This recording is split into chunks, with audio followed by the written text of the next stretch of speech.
What's going on, Pokemon GO trainers? Welcome to episode 125. 125? That's a lot of episodes. The podcast where we take Pokemon GO way more seriously than we do ourselves. Lured Up is part of the Pokemon Professor Network, and today is Thursday, April 2nd, 2020. I'm your host, Ken Pescator, joined by my co-host, Adam Tuttle. Adam, hi, 125. 125. I'm feeling good. I'm raring and ready to go. Let's get it done. There's a lot to talk about. Do it. There is. We were just talking about this before we hit record, that when I was putting the show notes together, I was like, fuck, this is going to be a shorter episode. There's not much to talk about. And then as I'm putting the notes together, I'm like, whoa, there's a lot. And it's just like, there's plenty. There's plenty. So there's a lot to talk about. All right. Yeah, there's just a few things. Yeah, this last weekend was the Safari Zone St. Louis / Safari Zone St. Local to wherever you are. So we'll talk about our experience Safari with Alone Zone. This Pokemon Go Home. No, we'll talk about our experiences with the localized spawns for Safari Zone. We had some information come from Niantic regarding their April game schedule, including the Tricky Pokemon event, which is going on right now. So we'll break into those details. We do have our next event information that's going to be called Spring into Spring. So we'll spring into action there and talk about that. There's lots of stuff happening in about a week or so. Okay, thank you. Niantic is further embracing real-world gaming from home.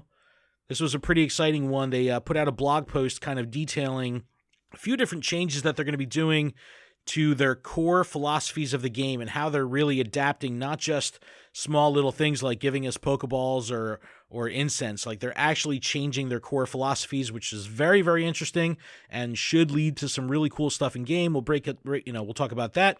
And apparently April is grass type month.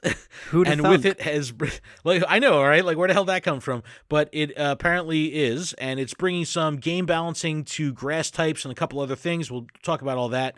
And then finally, we'll poke the bear with the question being, has Pokemon Go become the game you had hoped for and imagined it would be?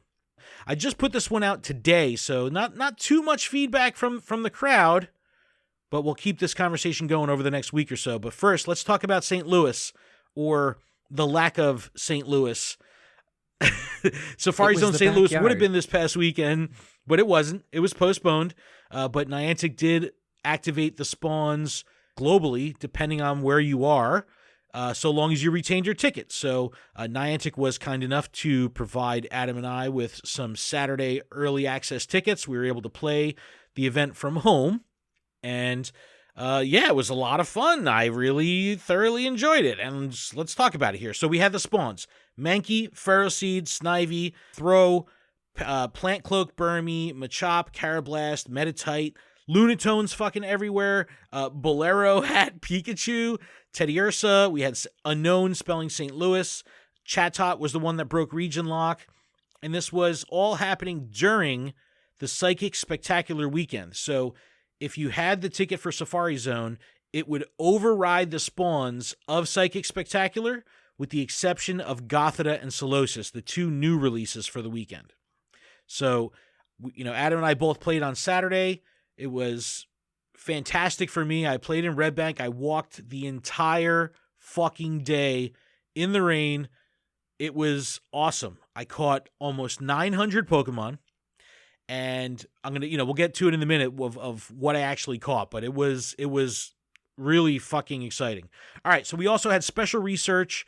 They had to do something here. I'm sure it would have been a little bit more of a narrative or a little bit more diverse if we were actually at the event, but because we were doing this from home, they modified it. So step one, you had to evolve some Pokemon, transfer Pokemon, catch Pokemon, but the rewards were pretty legit. 100 Great Balls, an Incense, 5 Rare Candy, a Super Incubator, Charged TM, and 10 Golden Raspberries. The 100 Great Balls was phenomenal. It's really cool to see that there. Yes, it was definitely needed. Step 2 was all about your buddy. Playing with your buddy, feeding your buddy, taking a snapshot of your buddy. Another 100 Great Balls, a Lucky Egg, Star Piece, a Premium Raid Pass, and 20,000 Stardust. And then finally, an encounter with a guaranteed shiny Teddiursa. So that was really cool. It took me by surprise at first.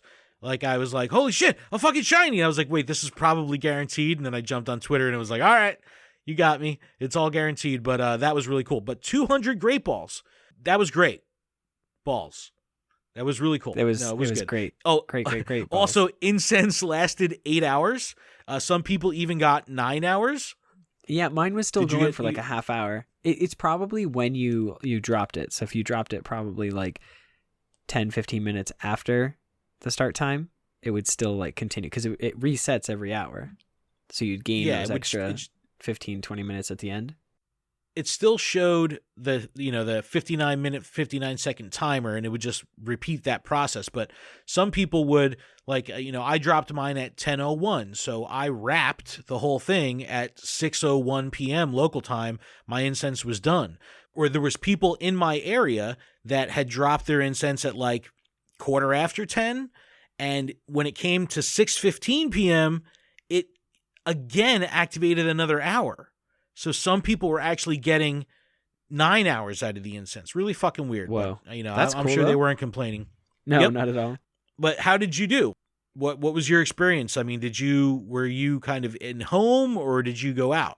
I got in the car. I drove around a little bit. I was with my son. We drove around in the morning, kind of like right at 10. We kind of got ready, and after breakfast and all that stuff, we kind of just drove around. I was able to just hit a ton of different Pokemon. I got tons of shinies, caught tons of Pokemon, and then I came home, made lunch. We kind of relaxed a little bit, but I was like, I gotta go out. But it was really nice to be home and be able to come home and like make lunch, sit down, enjoy a few hours, and then go back out. Well, the early access ticket was legit. That was key, having that extra time. Yeah, I had a lot of fun. I caught tons of shinies. When I woke up, it was a Spoink and a Drowsy shiny back to back. Like, I woke up, that's ridiculous. Touched the Spoink, shiny. Touched the Drowsy, shiny. I was like, what? I was like, did the event start ridiculous. already? Or no. It was a Drowsy and then a Spoink, and then on my way like out the door, I caught another Drowsy. So it was like that's ridiculous. Yeah, I was just like, this is insane. And then, but that was pre-event, right? That was prior to the event. Yep. And then after the event, maybe an hour later, I got a shiny Natu. Shit. And how'd you do during the actual event? What was your shiny haul looking like? 15 shinies. I got 3 Lunatone, 2 Bulbasaur, 2 Pikachus with the hat, 3 Metatite, 2 Mankey, and a Trapinch and a Burmy. Oh shit. Male or female Burmy? I don't actually know. Hang on one second. Oh. I was just looking at it. It is a male. Okay, good. So you get the pretty evolution. Yeah. Nice. I ended the day with 12 shiny, 2 Machops, 2 Trapinch, 2 Oddish, which I was really excited about, Roselia, 2 Teddiursa, again, including the guaranteed one. I also got the Burmy, 1 Lunatone, and a Bulbasaur. I'm really, really excited about the 2 Oddish. I've been wanting the Oddish for a long, long time, and I was really happy to get those. But I was on a tear. I had like this giant fucking like golf style umbrella, and what I did was I kind of put the handle in the pocket of my jacket, so I was able to like have the umbrella up against my body so I could still play the phone with 2 hands, and I just fucking fast catch everything. I was completely stocked on balls. Having those extra 200 great balls helped greatly as well. But yeah, I caught like 870 Pokemon or something over the course of the day. It was fucking crazy. Wow. And I think I got something like 40 unknowns. I needed the T unknown. Had every other letter, but I needed the T, so that was really nice. I already had Chatot in my decks, but I did, I caught like 40, 50 Chatot. I even already transferred some of them. But yeah, the S seemed to be like the rarest out of all of them for me. Yeah, S was rare for me as well. I think I only got 2 T's, but the U was very, very common. That's the one that seemed to be everywhere. Yeah, and I mean, I focused so hard on Teddiursas, and I only got the one that was guaranteed, and that's it. And then Wow. I was like in a parking lot with other players, and we were all like had our windows down and we could communicate with each other 6 feet away.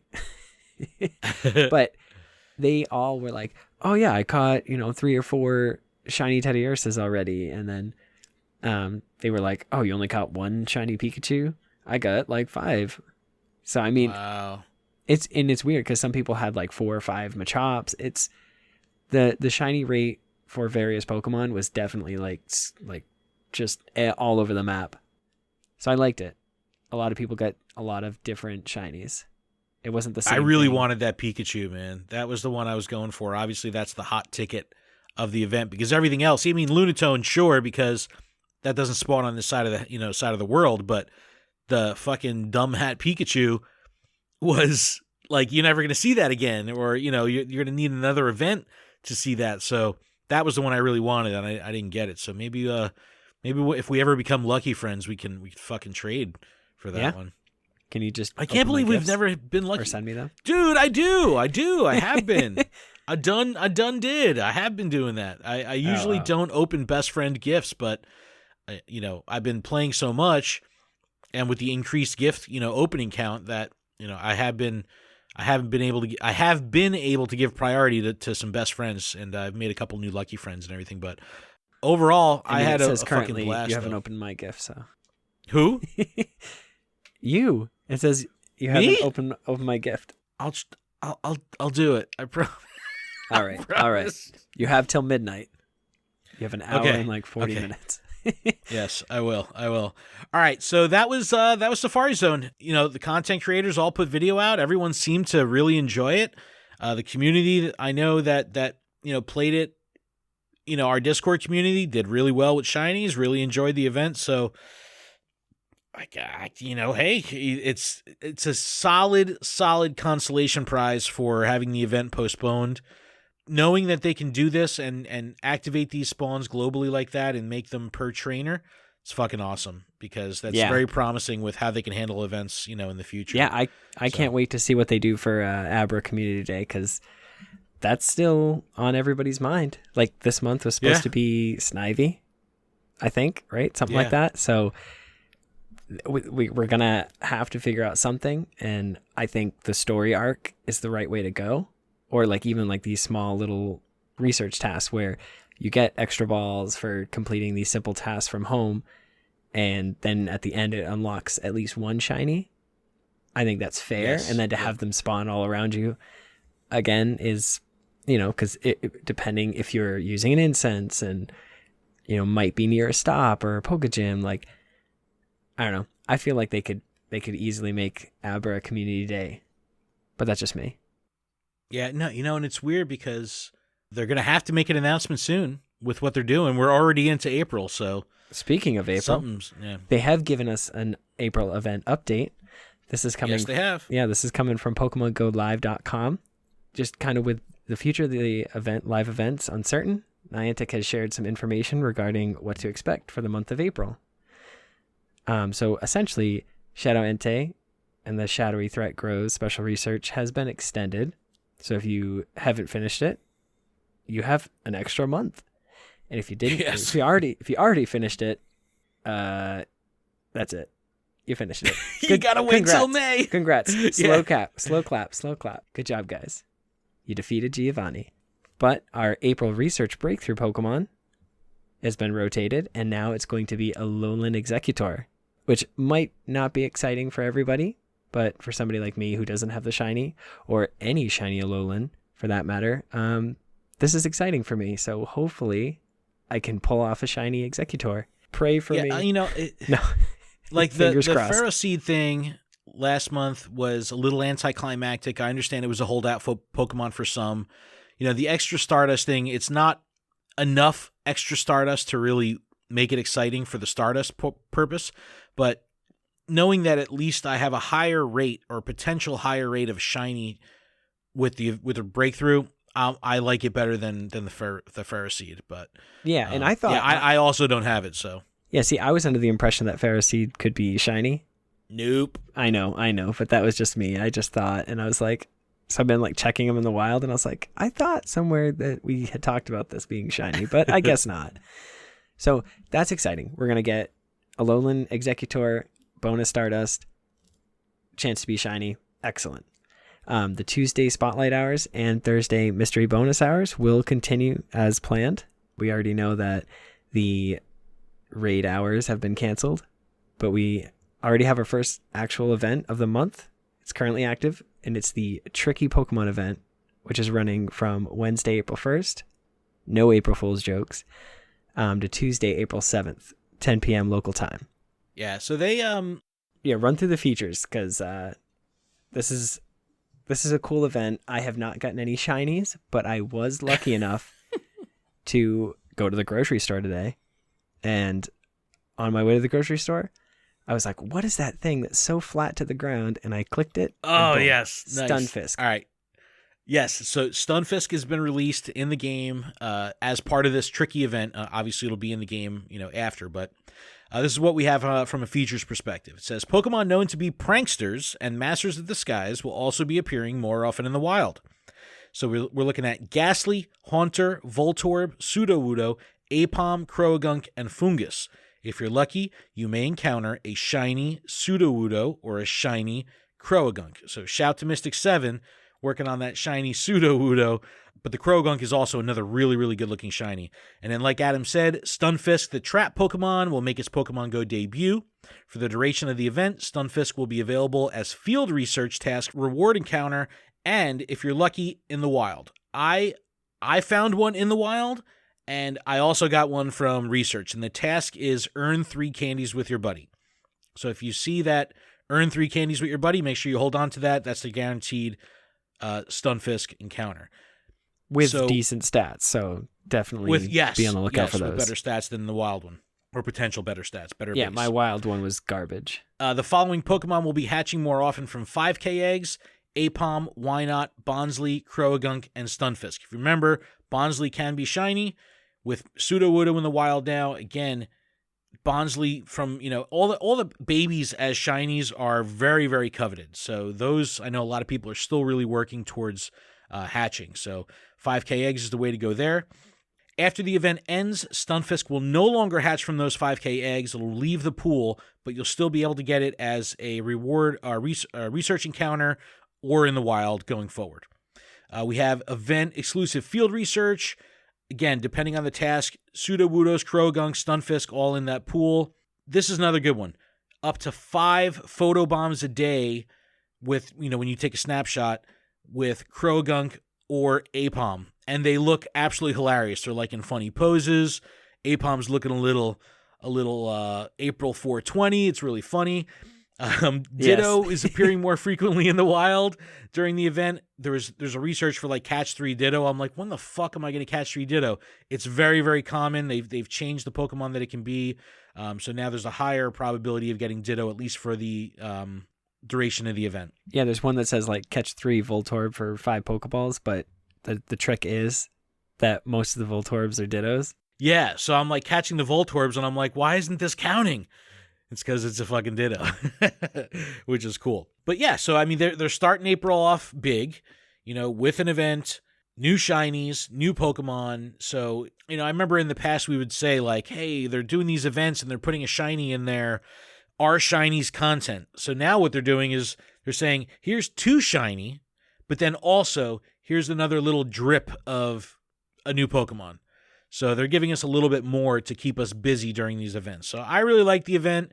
Yeah, April Fool's kind of, didn't really go over too well because no one's really in the joking mood with everything that's going on. But I'm sure Niantic had something up their sleeve, Yeah, I miss the 8-bit. Remember that shit? That was one good. year where they had everything in the Pokedex as, or in your box as the pixelated forms. Oh, that was so cool. It got old. But it was cool. But it was cool. I liked it. And especially with all the new Pokemon. You know what I mean? Yeah, actually that would be cool to kind of see the new designs. You're right. Yeah, maybe every other year it would be nice. Well, I'm sure they'll do something big for next year because this year was kind of a little meh, with the joking front. But we'll have to see. But they didn't stop there. There is another event that they've announced just today being the day you hear this. called Spring into Spring. So we have a new spring event coming post Tricky Pokemon event. So Adam, why don't you run through this? Yeah, so this is going to come from PokemonGoLive.com. Spring has sprung for those of you in the Northern Hemisphere. And what better way to celebrate than the springtime event? Baneri joins in the celebration by wearing a flower crown. Ooh, more hat-themed Pokemon. I don't know how I feel about this. While egg and spring-themed Pokemon are appearing more often in the wild, Pokemon eggs just got extra special too, as Pichu and Togepi with flower crowns will be hatching from them. So again, more Pokemon with the flower crowns. Hats. Right. Hey man, at least in the code, hopefully it'll come out, but at least in the code there was the allowance of mass transferring costume Pokemon, so we'll see. Well, that's a plus. All right, so this is going from Thursday, April 9th at 8 a.m. to Thursday, April 16th at 10 p.m. local time, so typical event time frame, or at least timing, 8 a.m. and 10 p.m. The following Pokemon are going to be appearing more often in the wild.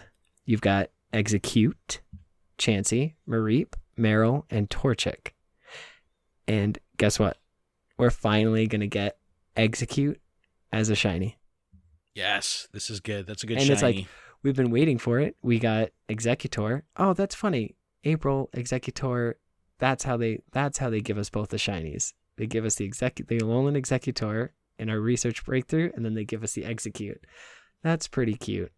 Yep. Baneri wearing the flower crown and Pikachu in the flower hat, both can be shiny. That's pretty exciting. As far as the shinies go. But I'm not too excited. But some people are. Some people are excited. People are saying that they're excited. But I'm not one of them. The following Pokemon will be hatching more often from 2-kilometer eggs. We've got Pichu, Togepi with flower crowns, Happiny, Munchlax, Tyrogue, Chingling, and Riolu. Yeah, and I did confirm with Niantic that these Pokemon will be boosted on top of the already existing 2K egg pool. So it's not going to be like the 7K gifts where you're just getting fossils. So this pool will be boosted on top of the already existing 2K pool. So just keep that in mind. Which is exciting because there's still chances for other Pokemon. All the eggs received from gifts during this event will be 2-kilometer eggs. So right now they're allowing the half egg distance. So yes, that's awesome. That means 1 kilometer. That means you can run back and forth in your house and hatch it within a couple of minutes, depending on how quick you can run. But this is going to be... You're gonna want to clear your eggs out like before this event. Yeah, definitely. I'll be working on my 110K very shortly. I'm on my single incubator. Yeah, me too. But there will be event-exclusive research with encounters of Alolan Executor, Azumarill, and Audino, if you're lucky, which that's going to be the coveted research task of the event. Yep. Kind of similar to like the Stunfisk one right now. And Togepi-themed items are coming to the shop. We've got a hoodie and a bag. And they look amazing. They do look amazing. They do look really fucking good. Oh, and today is Zoe 2.'s birthday. Happy birthday, Zoe. Happy birthday, Zoe. And I'm glad you get these gifts for your birthday from Niantic. I know that you and the Good Eggs will be rocking these fucking hard as hell because that is your stilo. But yeah, they look really good. They look really, really freaking good. It's a really nice design. So really cool. Yeah, and they just dropped like 3 new shirts as well. There's like an unknown pattern. Another grass theme pattern, and I don't know what the other one was. Yeah, we'll talk about that in the miscellaneous news at the end. But it was a couple shirts that were based on the original Stitch, Pokemon patterns. Niantic is embracing gaming from home. This is coming from NianticLabs.com. They've released an exciting blog post which details in length their efforts to further adapt to the current health crisis, which is amazing. Awesome job. And here's like some direct quotes from the blog post. They say, "We've always believed that our games can include elements of indoor play that complement the outdoor, exercise, and explore DNA of what we built. Now is the time for us to prioritize this work with the key challenge of making playing indoors as exciting and innovative as our outdoor play." That's awesome. Yeah, I'm so excited for this because that means raiding from home, I'm just. You're jumping ahead, Adam. I know. I'm just excited. Gosh. All right, let me take over here. All right, so they talk about 4 specific areas of the game that they're going to be kind of adapting based on the crisis. And what I like about this is the way they laid it out. Remember, this is on Niantic's blog, so it's not just focused on Pokemon Go. Obviously Pokemon Go is their key franchise here, but these philosophies also will kind of trickle to Ingress and Harry Potter Wizards Unite. So, exercise, and this is what they say. I'm going to read it right from the blog. It says, exercise. You can track your steps indoors with Adventure Sync, so activities like cleaning in your house or running on a treadmill count toward game achievements. We're going to make improvements to Adventure Sync so it works even better with indoor movement and activities. Okay, so let's talk about this. How are they going to do this? Could this mean that they're going to have some newer, more accurate way of information transferring from the health app of the phone to the game? Is this only going to mean that it'll track this better when the game is off? Or will this also track better when the game is on? I don't know. I don't know if this is going to be strictly Adventure Sync, like the game is not running on the phone at all. But they're definitely going to be making some kind of updates to make this easier for people that are trapped in the house. That's really what they're doing. So that's pretty cool. Which for the majority, yeah, it's pretty much everybody. The next tentpole thing, social, says, this is I'm so psyched on this.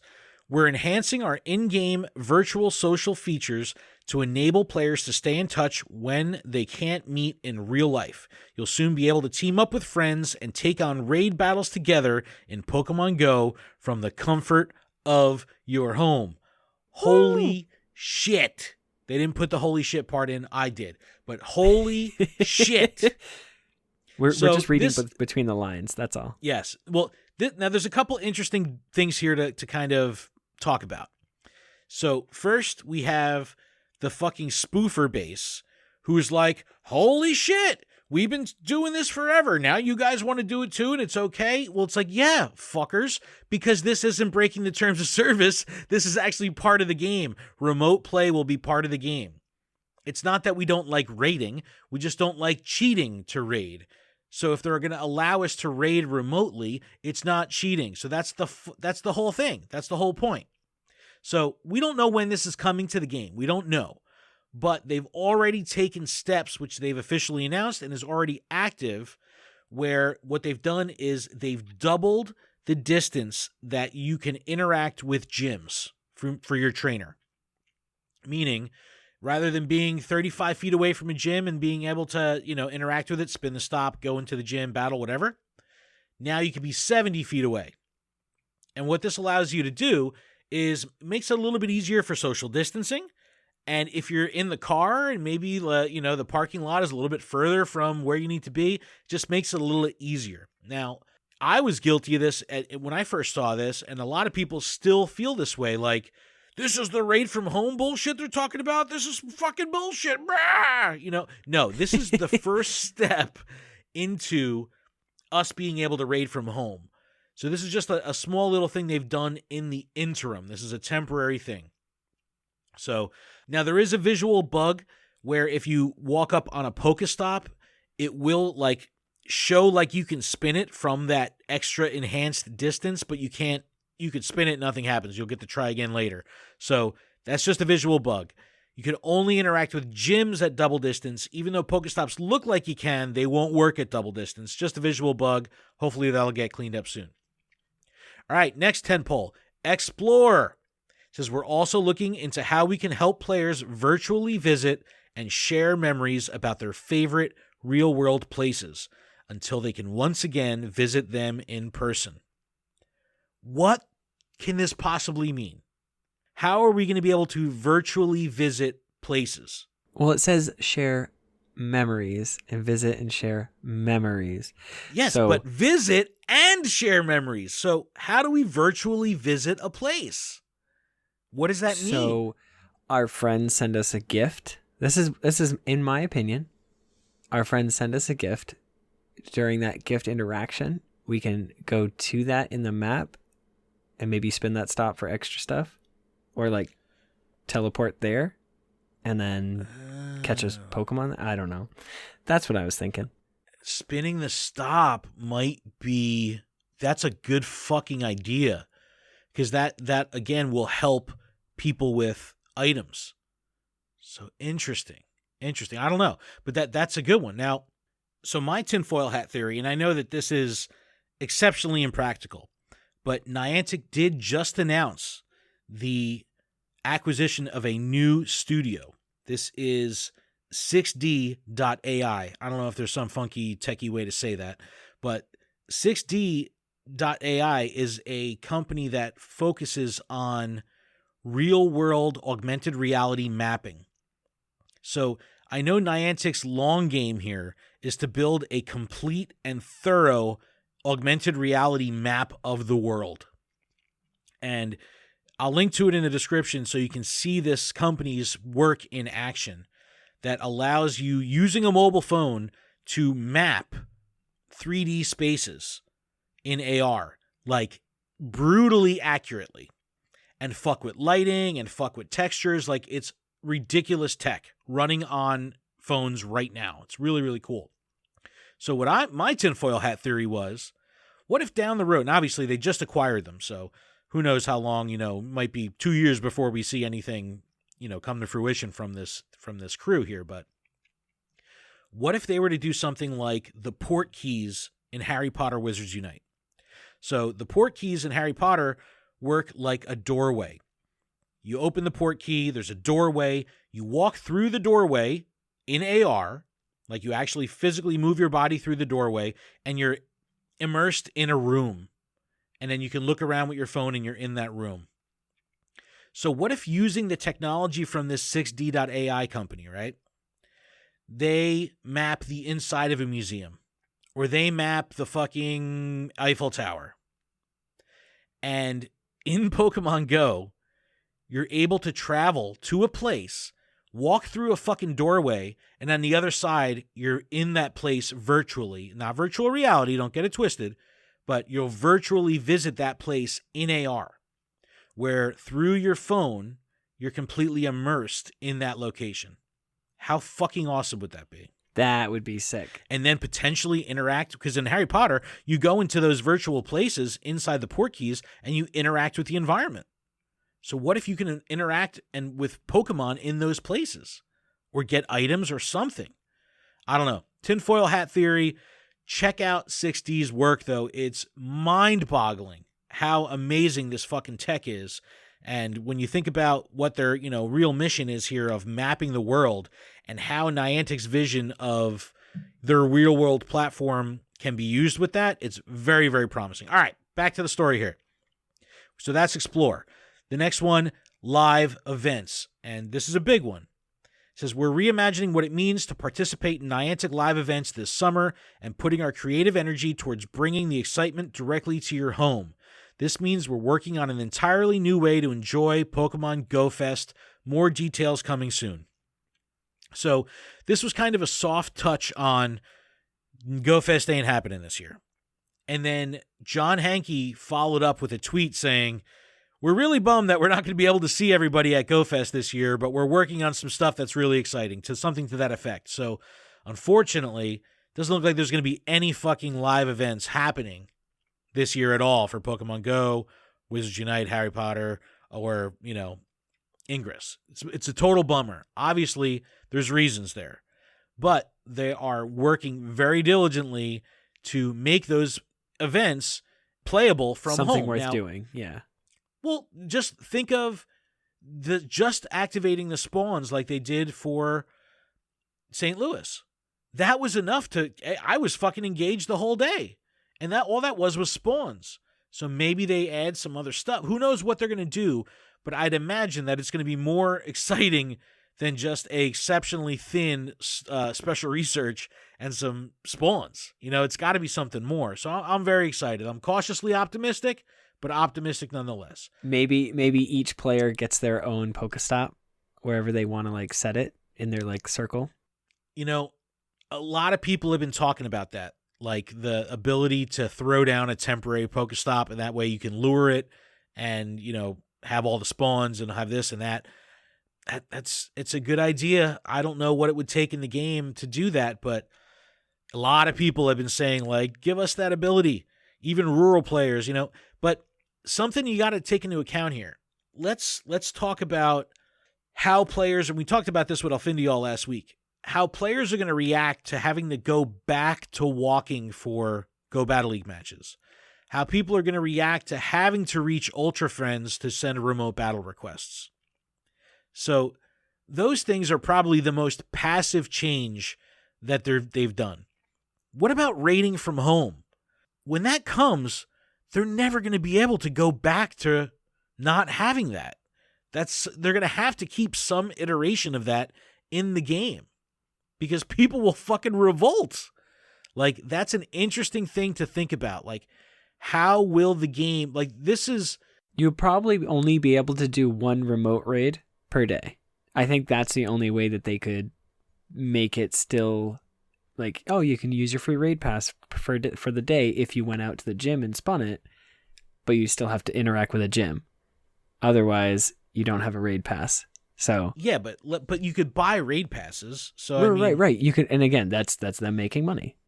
That's how you look at it. And but how do you activate the gym? Let's say you're in a rural area, or from your house you have no visible gyms in sight. Like, is it something where you can access the gym from your badge screen? Like, like you could look at your badges, say, okay, I have a gold badge here. I can activate this gym if there's a raid or something like that. Maybe they put a little, icon that there's a raid going on. Yeah, you might be able to see it in your what is it? The Today View? Today View. Yeah. Look at that. We're just talking about Alfindial, and he just replied to one of our tweets. I hope he put something about a butt. I'm going to look at this live on the air right now.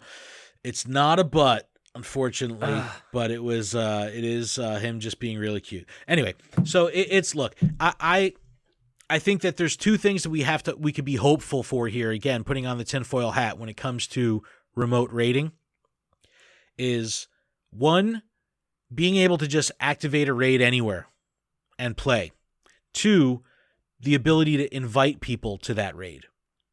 Because if it's not friend-based and you're still like saying, okay, there's a raid going on at the gym down the street, but in real time I need other players in my area to activate that gym at the same time, like that could get sticky. But if you could say, hey, I'm going to go do this raid and I'm able to invite people, and then that person can invite someone and so on, you could fill the lobby like that. That'd be fucking massive. That'd be an absolute game changer. And as long as, great opportunity for Niantic to monetize it, but they have to do it in the way that wouldn't take away from the desire of the core player base to actually go out and physically raid once the world fucking normalizes itself. See, and I think not having legendary raids would be a key feature for remote raiding. So like you can still raid, but if you want the legendaries, you have to actually go out to get them. And if you want the legendaries, you have to play Go Battle League to get them if that's the route you want to take. Because they're already giving you the option to get the legendaries, but you have to earn it. Yeah, I think monetization is the way to cap it. It sucks. And well, that's the thing. If they did it once per day to do remote raiding, it gives everybody an opportunity to raid, but once per day. Yeah, where they don't flood the servers. it's a higher count now because of the situation, and then when things stabilize, they bring it down to one. Who knows? But let us know what you think. What do you think? How do you think the remote raiding is going to work? Are you excited for this? Do you think that it's going to be the new norm? Would you be willing to only use premium raid passes or something like that on it?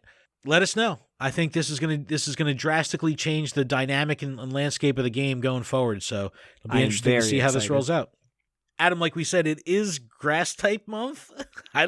There's more types than there is months, so I don't know where this fucking came from, but apparently today it's April and it's grass fucking type month. So they released some stuff. Why don't you talk about what came out in the blog? I mean, we could leave it alone, but we should probably stick with it. Yes. So we got a grass move rebalance. This is coming from PokemonGoLive.com. Several moves in the game have been altered and they made changes. This was the latest update. They just released like a little patch note thing that gave you a notification in game and screwed up like if you were trying to catch something. It's kind of annoying. So we have all these moves. We have Bullet Seed, Energy Ball, Leaf Tornado, Ancient Power, Silver Wind, and Ominous Wind. All got reworks basically. So first, Bullet Seed. Grass Fast type attack now generates energy more quickly. Energy has been increased from 11 to 13. Energy Ball. This charge attack now reaches full charge more quickly and has a chance at lowering the opponent's defense by 1 stage. Energy is decreased from 60 to 55. I love anything that they change to make like stat effectiveness, because it's Buffs to me buff, it gets debuff. it gets me so hyped. I love this, and they're doing it. They're making it happen for all these attacks. Well, not all of them, but most of them. Leaf Tornado charge attack now has a 50% chance of decreasing your opponent's attack by 2 stages. Excellent. Ancient Power. The damage that this rock type charge attack deals has been decreased in trainer battles. Silver Wind, the damage that this bug type charge attack deals has decreased in trainer battles as well. Ominous Wind, the damage that this ghost type charge attack deals has been decreased in trainer battles. It also reaches full charge less quickly. So this is definitely a direct response to how OP Ancient Power is on Giratina in Ultra League. Because if you get Ancient Power to proc once, you're in amazing shape. If it procs twice, you're just fucking unstoppable with Giratina. So what they're doing is they're making this, they're swaying the tide of risk reward. The move itself is going to do less damage, but if it does proc, you still get that, you get that benefit. So definitely a response to their, the community's concern that this was just so OP. So they did the same thing, changing it up for Silver Wind and Ominous Wind. Now, in addition to these moves having changes, there's also a group of Pokemon that can now learn additional moves that they couldn't learn before. And some of these are going to be very, very relevant in PvP. And I like how they did this because, and I'm going to read it directly from the release here, is they give a little bit of kind of lore / strat / just detail of why they made these decisions. It's really cool. All right. Blossom can now learn Bullet Seed. So we know that Bullet Seed will now charge quicker. It's going to be, a much more viable, fast grass move. It says, the combination of this grass-type fast attack with Blossom's grass-type charged attack Leaf Blade make Blossom a more powerful option as a grass-type lead. Good point. Next up, Jumpluff can learn Aerial Ace. Pairing the flying-type charge attack Aerial Ace with the grass-type fast attack Bullet Seed allows Jumpluff to use charged attacks more quickly. Again, viability we don't know, but at least making it a little bit more of a threat. Here's the big one. And this one is going to really, really offset even like Toxic Cups that are going on through the end of April.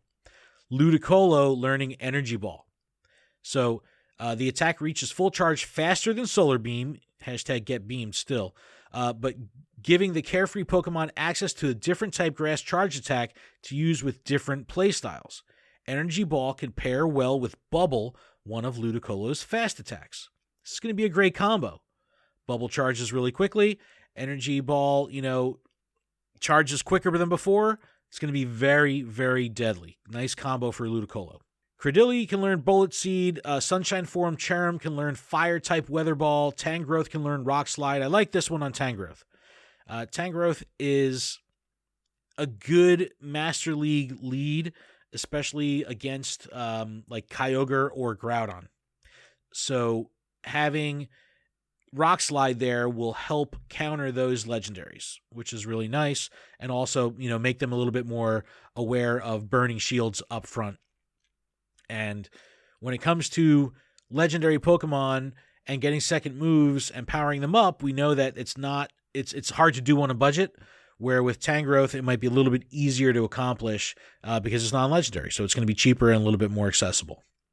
So a lot of cool grass stuff going on, some non-grass stuff here, but balancing is always a good thing, and they're definitely listening to the community when it comes to everyone's complaints that Ancient Power was too OP. So it's good. I totally dig it. I totally dig it. But Adam, I think we're ready to take a little breaky break here.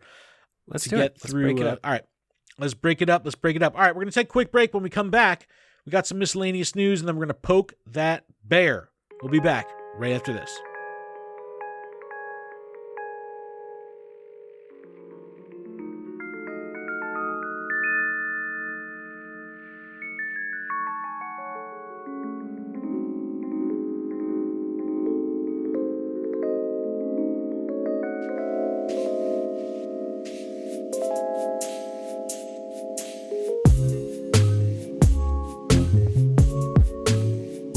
And we are back from our break. Thank you guys so much for that. Welcome back. So I just got a text because I put my Poke the Bear question out, right? And let's see if we could accomplish something here. And I put a text out, or I put a tweet out, with our phone number, 732-835-8639. So I just got a reply. This reply is from Lilu5 saying this would be so funny if this fucking works. But she says, when, what, and why is there a phone number? Do people get to call and talk to you? I'm going to message her right now and say, call us, we're recording. That would be excellent. All right, so I just messaged Lilu. If you get this and call me right now, it would be fucking hilarious. She's writing back. She's writing back, folks. Oh, man. She goes, oh, my God, what will I say? I'm just going to say, just say hi and then hang up. Just say hi and hang up. Oh, wait, I think I have call forwarding on. Hold on, I got to turn that off. Hold on, I got to turn it off real quick. Fuck. She's going to call. It's going to go to voicemail. Fuck! Oh no! Oh no! Hold on. Settings. Call forwarding. Here it is. Call screening. Call. Fuck! Do not disturb. Okay, I turned it off. All right, let's see if she calls. Come on, Lilu. You got to make this happen, Lilu. Oh, she calls. That'd be so fucking funny. All right. Anyway. Let me do a little housekeeping before we get this potential phone call and we get into the back half of the show. This podcast is powered by Patreon. Please check ours out over at patreon.com/Pokemon Professor, where you can support this show for as little as $1 a month. And that $1 will get you access to our patron-exclusive Discord, which is a fantastic place filled with fantastic people. And I want to give a huge shout out to our show supporter tier patrons: Brittany, Jay, James, Matt, M. Pitts, Terry, David, Chris, Sydney, The Noise, Harry, PokeNabBot, Purple Pancakes, Dim Gears Be Bangin', Lady Goobly Meat, Go Ranger Matt, The Phoenix, Baker Boy, Jolt Switch, Alex, The Illustrious Overseer, Jason, Matt from Kentucky, Paul, Justin, Val, Monica PJ, Augmented Naturally, Jay Mackle, Brian, Smeatwad, G-Stack, Sam, DJ Banks, Lynchbot, Unbreakable, and Chad. Also, huge shout out to couple people. We had another great fucking Patreon week. Thank you guys. Shout out to Jamal for upping his patronage to the show supporter tier, and Ace Trainers for jumping on as a show supporter. Thank you guys so very much. And you know what? Awesome. I want to give rock.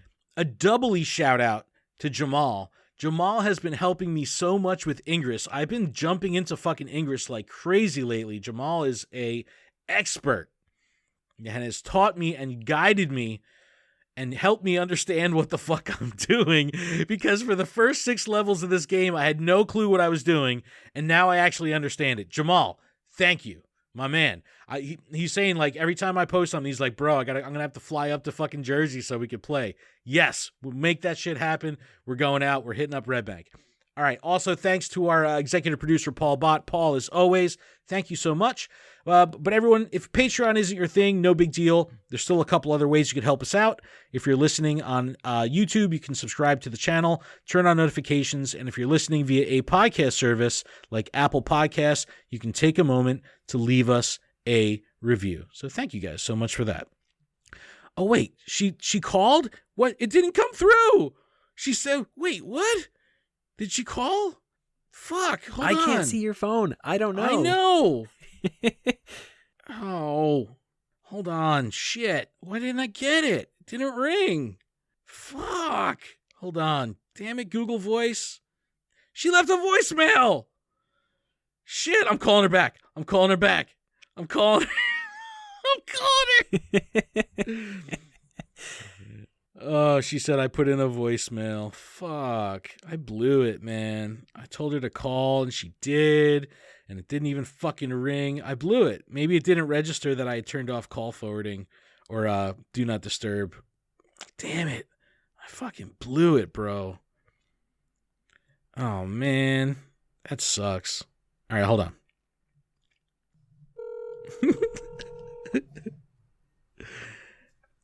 Hello? It's Ken. You're live on the air. How are you? Oh my gosh, I'm good. How are you? I was like, she called and it didn't fucking ring. You don't understand. It was so funny. We're cracking up. I'm recording and I was just like, yo, she just texted. I go, I'm going to tell her to call right now. I hope she calls. And then you put the thing, I left a voicemail. I go, fuck, it didn't ring. I'm calling her back. Lilu, thank you so much for calling. Yeah, no, I'm excited. I saw on Twitter, I'm like, there's a phone number? I want to call. Awesome. All right, well, we're going to get back to recording, but we wanted to say hi. So thank you so much for calling. Hi, totally. Thanks so much for having me. You got it. See you later. Have fun. Bye. Bye. That was fucking awesome. That is so cool. So we got to get our fucking Rodecaster Pro. We're working on getting a board that will allow us to actually take live calls on the air. We got to make that happen. That's so fucking cool. All right, back half of the show here. Got some miscellaneous news. Landorus has stealthily slid into 5-star raids. Obviously, no one's out fucking raiding. It's like since the 31st he's been around. We'll be here until Tuesday the 21st. What I'll do is I'm going to link in the description to the g2g.media Landorus raid guide. You know, Landorus is also available as a Go Battle League reward. We were going to do a battle party for it, but no one's really out raiding. So if you do make it out to go raid, use the G2G raid guide. Otherwise, stay the fuck at home, wash your hands, and get it as a Go Battle League reward. Use ice types, Mamoswine, Weavile, Glaceon. All right. Like Adam alluded to a little earlier, new shirts have been released in the Style Shop. This was inspired by the original Stitch designs. They feature designs with Ladybug, Skiploom, Smoochum, and Unknown. I like the Unknown one the best. Is that the one you like? Yes. Yeah, it looks really nice. It's a good-looking shirt. I want to give a shout-out to a new YouTuber that I came across. His name is Casual Coops. He's from England. And the first video I saw of his, he was a total asshole. He was bashing the hell out of Niantic because Go Battle League was broken. And I couldn't look away. And I was so entertained. I was like, I reached out to him. I was like, bro, you're fucking negative as hell, but I like it. I like your shit. So shout out to Casual Coops. I'll put a link in the description. He's got like 400 subs on YouTube. Let's get him to 1,000. Yeah, let's fix that. Yeah, what else we got here? Oh, so if you listen to our podcast, there's chances are you listen to other Pokemon Go podcasts. So our friends over at Pokemon Go Radio put a little challenge out saying that if anyone had a PvP league, that they'd be willing to throw the gauntlet down and challenge another Pokemon Go PvP league. Dun, dun, dun. So I happen to have a 400-person PvP server, the New Jersey Go Battle League, so I graciously accepted their challenge and said, let's fucking do this. So I'm announcing the first official podcast interleague challenge, the New Jersey Go Battle League versus the Pokemon Go Radio League. It's going to be happening in about a week or so. 8v8 tournament, open great league. I've created spreadsheets. I've got our own rule sets. It's going to be fucking phenomenal. 8 players, the best of New Jersey versus their global league. We're going to see if New Jersey can bring this fucking thing home. It's going to be a lot of fun. I want to keep this going. So if you guys have a league, if you have a PvP team with 4 or 8 people, and you want to play my team, the New Jersey Go Battle League, let us know, and we'll make that shit happen. It's been a lot of fun. And we're trying to take advantage of this as much as we can before May 1st, when it goes back to having to get Ultra Friends to do remote battles. Oh, and we have a new little segment here.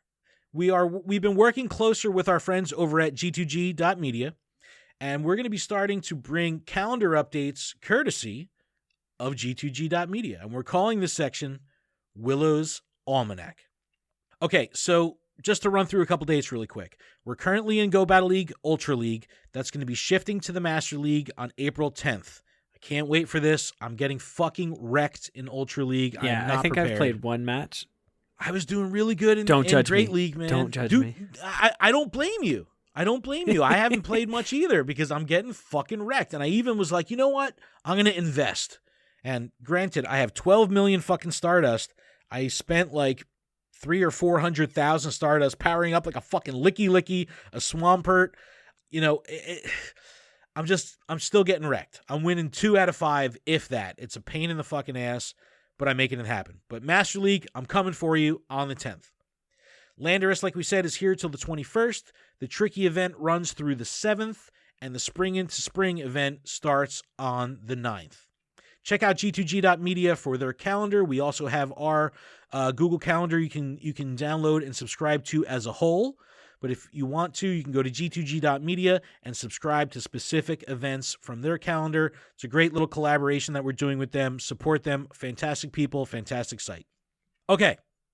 Adam, you ready to poke the fucking bear? I am ready to poke the bear. Roar. All right. Sorry, I had to. So, the poke the bear question is, has Pokemon Go become the game you imagined and hoped it would be? Share your thoughts on the good, the bad, and the ugly. Thanks to @WoodWoosWolf. Yes. So I put a little tweet out saying like, hey, what are your ideas for Poke the Bear? I kind of wanted to, rather than me kind of poking the bear myself, I said, what does the community really want to hear about? And we got a ton of great feedback, a ton of ideas, but Woodwoods Wolf, if that's how you say it, had this fantastic idea of, is this the game you expected? Is this what it was? So I put this out there this morning, and we did get some good feedback, and I'll run through a couple of them here. First reply, this one from JR Honda 121, also known as the big boss of Go Stadium. He says, I think since the original trailer dropped, Niantic has done many things that gave us, the community, a game we grew to love and gave us Pokemon in the real world. Raiding, catching, exploring, trading, grinding have all been very fun and fruitful aspects of the game. Obviously, I'm a bit biased and love battling. I believe there are vastly more things to be excited about than to be critical about.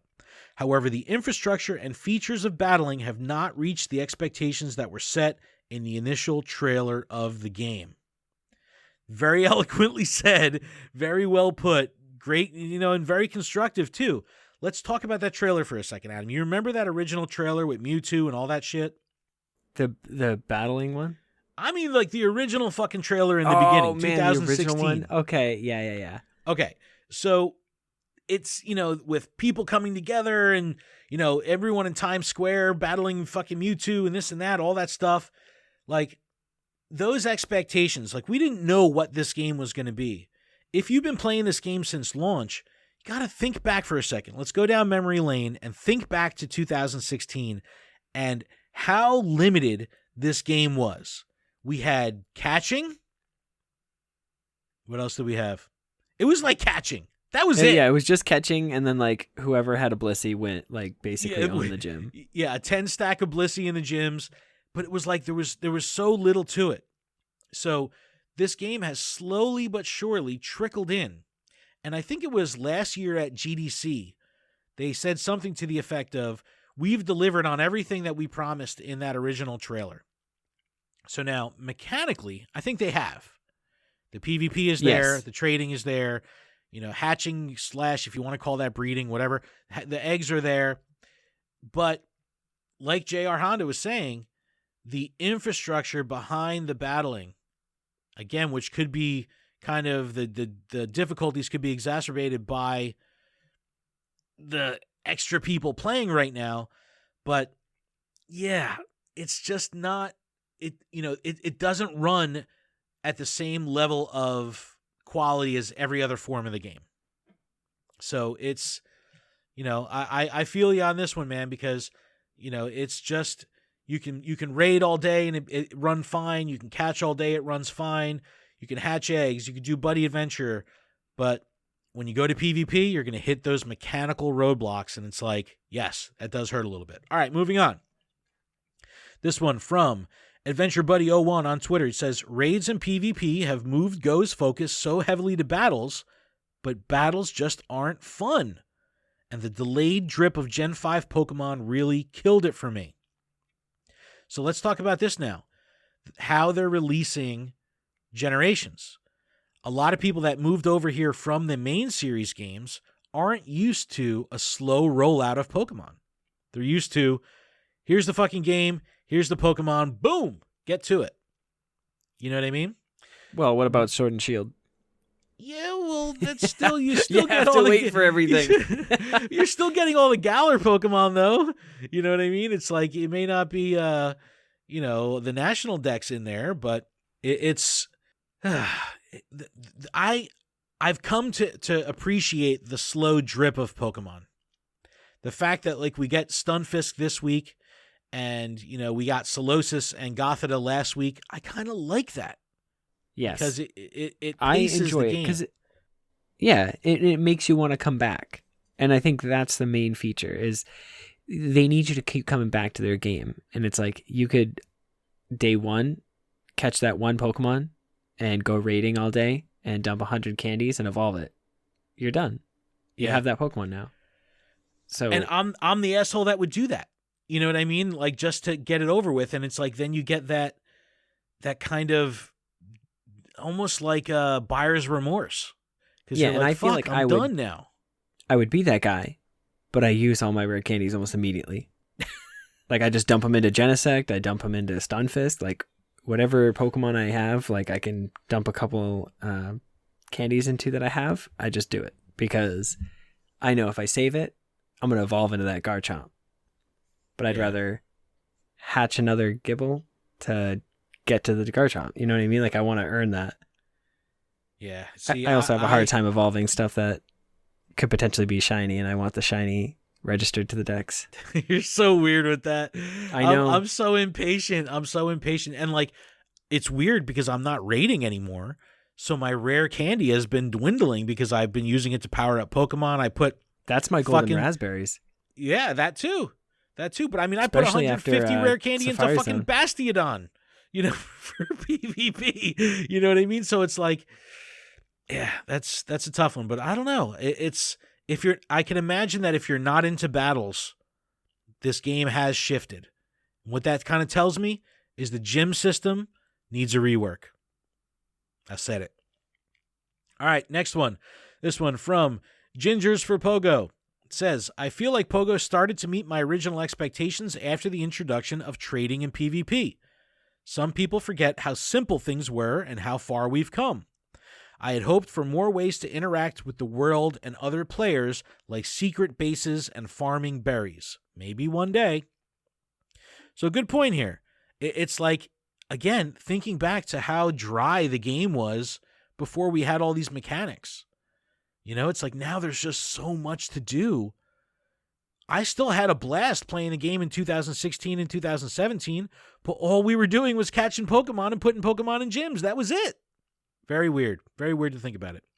I like the idea of planting a tree and, whatever, say it's 100 raspberries to plant a raspberry tree. And then you have to come back every day and like you might get 1, you might get 3. I like keep it limited, but it's something that you can essentially put on your map like for your account at your house.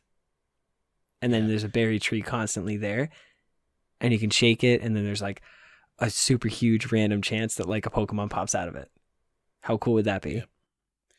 Dude, we're living in a fucking bizarro world right now because Jordy Pop on Twitter just replied to Ginger's tweet saying secret bases would be amazing. Like that literally just came through right now. How cool would that be? Like again, that would be really cool. Another way to interact with individual play. I don't know. Yeah, and we could invite our friends to like see what's going on there. Something like that because we already have the request to battle. So you can join a battle, so you can join a underground base. You know what I mean? And maybe you get like a Miltan box. You transfer stuff over and you get 100 XP. Like something super random, like super low key, not a lot of effort to it, but like you can decorate it with stuff like your special items you're getting from your buddy, making a reason to want to further your interactions with your buddy. So they give you more items so you can put them in your want Animal base. Crossing. It's literally what I'm thinking. That's literally what I'm thinking. That would be kind of cool, though. Adam, you want to read through the next couple responses here from Pokemon AR Photographer? AR-tographer. Pokemon Artographer. Artographer. To be honest, I don't have many expectations at the start. Or I didn't. I know the trailer showcased a very different experience than what we got for the first couple of years.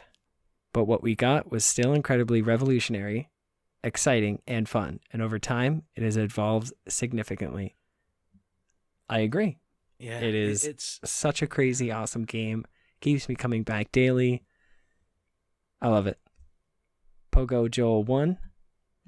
He said, I had no expectations going into it on day one. With servers not working, I just wanted to be a Pokemon master like Ash and see Pokemon in the real world. It has grown into a lot, but the biggest things for me have been the community. Never in my wildest dreams would have imagined it being so big. That's a good point too. It is. We say that as creators all the time too. It's about the people. You know, yes. there's fans of every game, but I've never seen fans interact with a game because there's been no other game really in the real world like this that brings fans together. Sure, there's conventions for Minecraft and Overwatch and all that stuff, but nothing like this, you know? So it's really an unprecedented thing to have a community kind of mobilize around a game like this. So yeah, that's exciting, man. Good one, Joel. And then Jacket K, he said, it's a little hard to say now because of the COVID-19 changes they've had to make. As someone whose main driving force was to walk was the game. Getting my legendaries from Go Battle League isn't quite the same, especially when you get bodied more times than you win. I love that. I completely agree with you, Jacket. That is so me. I'm on I've won 3 out of 4 matches and I'm like, I just need one more. I study my team and I'm like, I'm going to do it. I'm going to get it. I have to get it. And then the start Pokemon, they don't use any shields and I swap out perfectly. Then they swap out perfectly. I'm like, how did they know I had that? That is ridiculous. I'm using such a wild team and here they have the perfect counter. That is unrealistic. Yeah, this is ridiculous. So great feedback, everyone. I mean, I think that when you take into consideration how far this game has come, it's very easy to be positive about expectations. I think if you were to ask a newer player that didn't play in the beginning, that would be a little bit more of a sample size. You know, obviously our community is typically the more hardcore player. So you're going to have the people that have been through the iterations of the game. But kind of the consistent message here is the line in the sand around battling, around PvP. Because you're going to have your people that are really into PvP who are going to have an issue with the way the game performs that could skew their entire impression of the game just because that's how they want to engage with it and they can't do it as well as they want to. So it's never going to meet their expectation until that shit is sorted. And then you're going to have the people that just aren't into PvP. And there's so much happening with Giovanni and Team Go Rocket where they're, that has become like PvP and the team leaders. If they're not into that, that may, break that immersion for them as well because they just don't want to, engage with the game like that. So great feedback, everyone. Let's keep this conversation going. I'll put the link to our Twitter in the description so you can, comment on this topic. But really good one this week. I got to say, even 2 weeks ago when last time we poked the bear, it's just, I'm glad that we have a positive community that can constructively talk about this stuff. And it's not just people fucking pulling a Casual Coop and just, tearing. I got to put a sound clip of Casual Coop's video, man. Adam, I don't know if you saw it, but it is, he's He's fucking so funny, and he's fucking English as hell, so he's got a hardcore accent, and it's just funny to hear a dude with an English accent get pissed. So it's so I have funny. not seen it. You gotta watch it. It's fucking hilarious. He's a trip. All right, I will. But Definitely. it's good to see that people are very optimistic and constructive when it comes to this kind of stuff. But well put, everyone. Well put. Adam, I think that's a show, man. I think that's a show. We did it. Thank you for everyone for checking us out. Thanks to Lilu for calling in on the moment, or me calling her back, talking to her on the air and putting her on the spot. She's a good sport, and that was really fun. But please, everyone, you can email us, info@luredup.com. Our Secret League pin is available at the Secret League store, link in the description. I'll put a link to g2g.media as well as our Google Calendar that they can download and subscribe to. You can leave us that voicemail, text, picture, call us. Maybe you'll get on the air and talk to us live like Lilu, 732-835-8639. Check out luredup.com for everything that's going on the show. PokemonProfessor.com for everything that's going on with the network. Huge shout out, Pokemon Masters.